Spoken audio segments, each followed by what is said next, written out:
시청자 여러분 안녕하십니까? 10월 4일 화요일 JCN 모닝뉴스입니다. 제42회 전국 장애인체전 성화체화가 어제 태화강 국가정원 왕버들마당에서 진행됐습니다. 체화된 성화는 오늘 울산시청 앞마당에서 전국체전 성화와 합화식을 갖게 됩니다. 이어 2박 3일 동안 611명의 주자들이 울산 곳곳으로 성화를 동시에 봉송하게 됩니다. 울산에서 열리는 제103회 전국체전에 대한 관심이 높은 것으로 나타났습니다.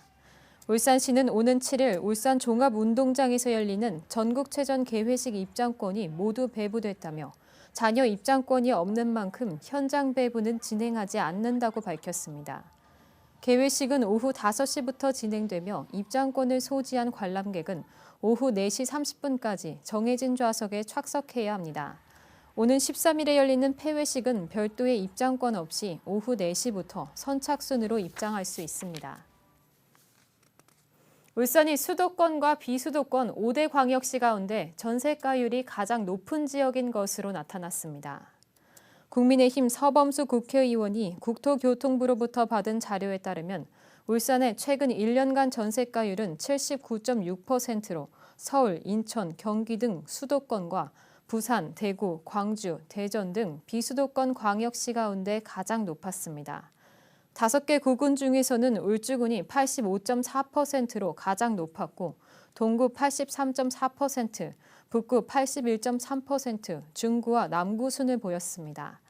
서 의원은 깡통 전세 부작용이 우려가 된다며 매매 가격과 전세 가격이 역전되지 않도록 면밀히 살펴야 한다고 강조했습니다. 원인 미상의 화재가 발생한 상위 5개 광역시도에 울산이 포함됐고 건당 피해 규모는 전국에서 가장 큰 것으로 나타났습니다.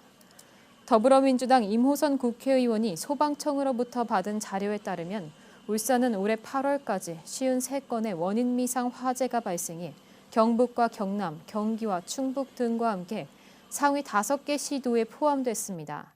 전체 재산 피해는 346억 원이었으며 건당 피해액은 6억 5,298만 원으로 전국에서 피해액이 가장 높은 것으로 나타났습니다. 울산 지역 학교 기숙사의 스프링클러 설치율이 전국에서 유일하게 100%를 기록한 것으로 나타났습니다.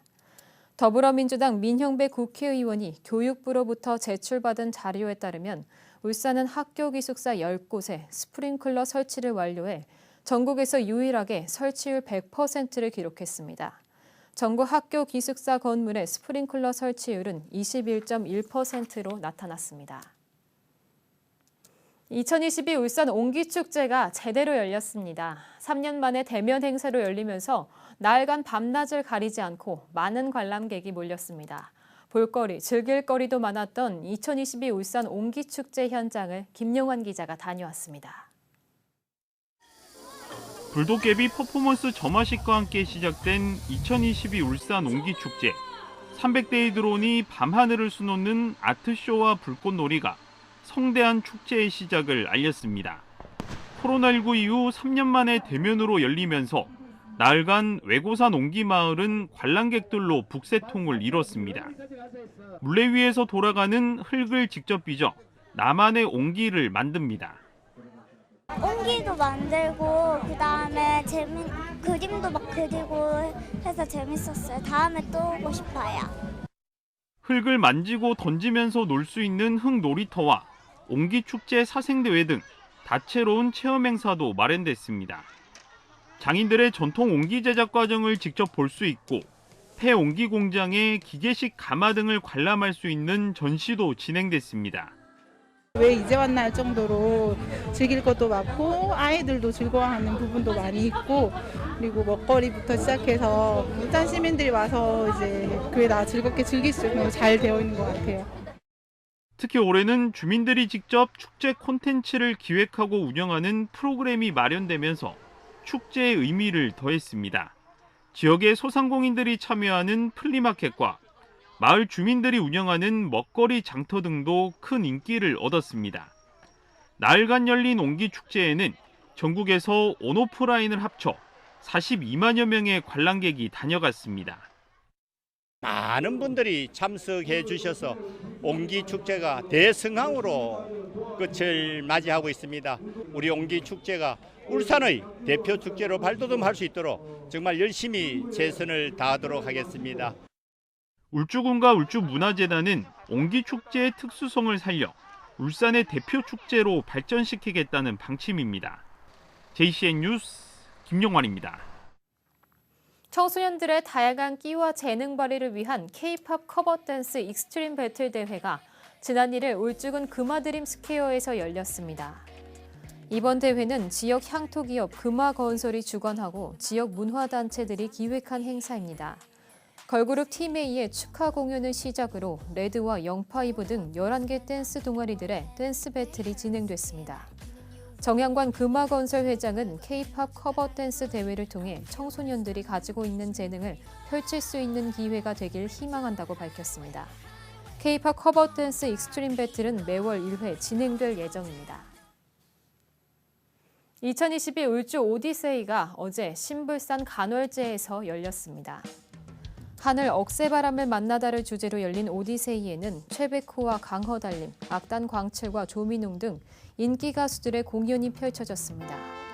2010년부터 시작된 울주 오디세이는 은빛 물결이 장관을 이루는 신불산과 간월산 사이 해발 900m의 간월제 억새평원에서 매년 열리는 음악회로 전국 산악인과 시민들의 많은 사랑을 받고 있습니다. 울주소방서가 산악 안전사고 발생 시 신속한 인명구조를 위해 영남알프스 산악구조 현장에 소방 드론을 투입합니다. 영남알프스는 가을철 수많은 등산객이 방문하면서 산악 사고가 급증하고 있습니다. 하지만 산세가 험준해 사고 발생 시 구조대원의 접근이 힘들어 수색에 어려움을 겪어왔습니다. 울주소방서는 소방 드론 투입으로 신속하고 안전한 수색이 가능할 것으로 기대하고 있습니다. 울산에서 위기가구 10명 중 4명이 제대로 된 지원을 받지 못하는 등 복지 사각지대에 방치되고 있다는 지적이 제기됐습니다. 안수일 시의원은 서면 질문을 통해 올해 실시된 제3차 복지 사각지대 발굴 조사에서 위기가구 2,260명이 발굴됐지만 이 가운데 63%만 복지 지원을 받고 있고 나머지는 지원을 받지 못하고 있다고 밝혔습니다. 특히 306명은 연락이 안 되거나 주소지에 거주하지 않아 비대상으로 분류됐다며 수원 새모녀와 같은 사례가 발생하지 않도록 복지 사각지대를 적극적으로 발굴해 지원할 수 있는 체계를 마련해야 한다고 강조했습니다. 울산시교육청이 올 하반기에도 일선 학교의 융합형 선진교실 구축을 지원합니다. 융합형 선진교실은 디지털 전환과 프로젝트 학습, 비대면 수업이 가능한 교실입니다. 울산시교육청은 상반기에 353억 6천만 원을 투입해 전자칠판 등 융합형 선진교실 구축을 지원했고 올 하반기에도 194억 원을 추가로 투입할 계획입니다. 울산시교육청은 올해 87.6%의 구축률을 달성할 것으로 예측하고 있으며 성명공사와 이전 예정 등으로 사업이 불가한 학교 20곳은 2024년까지 구축을 완료할 방침입니다. 울주군은 이달부터 내년 2월 말까지 고병원성 조류인플루엔자 특별방역대책기간을 운영합니다. 이 기간 전국의 가금농장의 관리자와 종사자, 시설 출입 차량 운전자 등 축산 관련 종사자와 차량에 이동 제한 명령이 내려지고 전통시장에서 살아있는 닭과 오리의 유통도 금지됩니다. 울주군 관계자는 겨울철 고병원성 AI 예방을 위해 관련 농가와 종사자들에게 철저한 방역 수칙 준수를 당부했습니다. 울주군 서생면에 위치한 투 트라이앵글이 올해 울산시 건축상 대상에 선정됐습니다. 투 트라이앵글은 삼각형을 동기로 한 구상이 창의적이고 외부 자연 환경을 적극 수용해 전망과 채광 효과를 극대화했다는 평가를 받았습니다. 주거 분야 최우수상은 중구 약사동의 사이집이 수상했고 공공분야 최우수상은 울산 시립미술관이 선정되는 등 모두 6개 건축물이 수상작으로 선정됐습니다. JCN 모닝뉴스를 마칩니다. 함께해 주신 여러분 고맙습니다.